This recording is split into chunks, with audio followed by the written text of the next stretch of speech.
Hi, my name is Graham Pitchforth and welcome to this really short video produced for Brew Ed FE Amuse Bouche.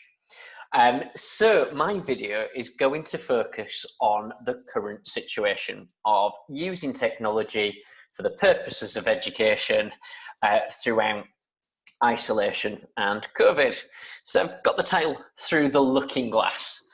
So through the looking glass, bit of a play on words, mainly relating to the amount of time we're spending on screen and operating using platforms such as Zoom, Skype and Microsoft Teams meetings.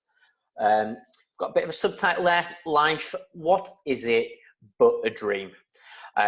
We regularly talk about the dreams that we have for further education and the sector as a whole. I think it's important that we really take from the situation all of the opportunities that we've gained to reshape and change the landscape of further education. So over the last 8 weeks, we've heard some phenomenal stories about adapting teaching, learning and assessment to better meet the needs of our students within further education. I think something that's really, really important is that we really think about pedagogy. What has worked?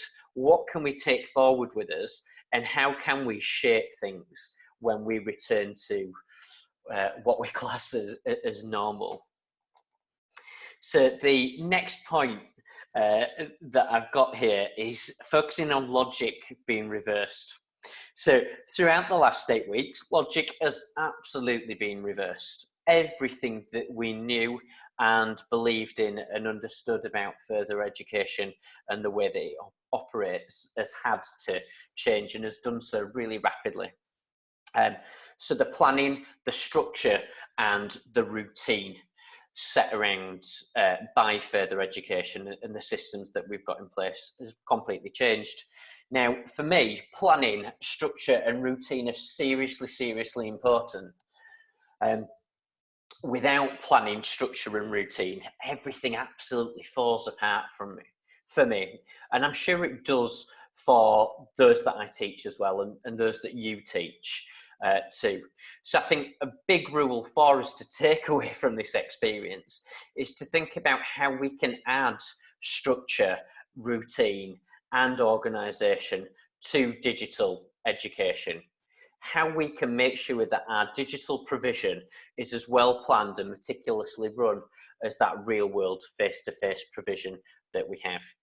Now, initially, I thought that everything needed to be delivered through Zoom and real world kind of opportunities to interact with learning. I thought everything needed to be in real time. However, over the last 8 weeks, I've realised what works better for me and my students is adopting an asynchronous approach. I'm able to produce better quality materials that directly meet the needs of my learners, and then I'm able to respond to them in real time rather than having to look at my ugly face on screen, remember what I'm talking about and make sure that I'm covering all the points required. In this new way of working, learning takes place in isolation. So quite often, like me, you're completely on your own for the bulk of the day. And that isn't conducive to good learning. We know that from everything that we've learned from the past in education. When we're thinking about our digital provision, are we really thinking about those learners that are working in isolation? Are we thinking about how we're creating and cultivating online communities that are conducive to learning, that enable learners to think outside of their sort of initial comfort zone? Are we creating learning zones where individuals are stretched and challenged and provision is differentiated? Or are we adopting a one-size-fits-all approach, which I know I was absolutely guilty of that as soon as we kind of went into lockdown. I thought I needed to get everything in order and everything needs to follow a set pattern. However, we know that learning needs to be individualised. We need to be creating spaces where opportunistic learning can take place. Sarge last week spoke about a universal approach to inclusion, and I think that universal approach to inclusion really needs to be thought about here. We need to be making all learning accessible and challenging and differentiated.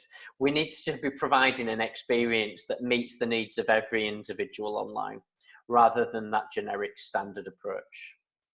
I think the main thing that I wanted to get across in this short video is the importance of focusing on pedagogy over technology.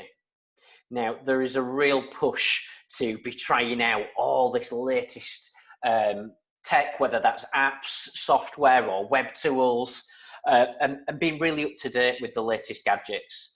Now, tech is important, that's undeniable. However, what is more important is that we're really thinking about, again, the planning, the structure, the routine of learning, whether the digital resource we're creating is providing a space where individuals are able to learn and develop, or whether we're just using technology that's exhaustive and not really adding value.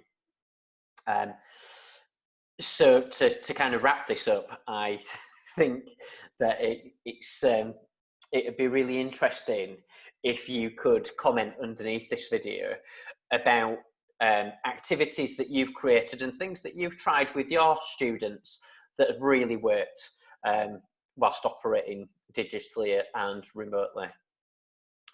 It'd be really nice to hear about some of the real world activities that you've perhaps conducted that have then come back into that digital zone. So have any of you set challenges where students have gone away and done tabletop exercises and then reconvened later in a virtual space together? So that's it from me. Please put your comments below and I'll join in with those. Thank you.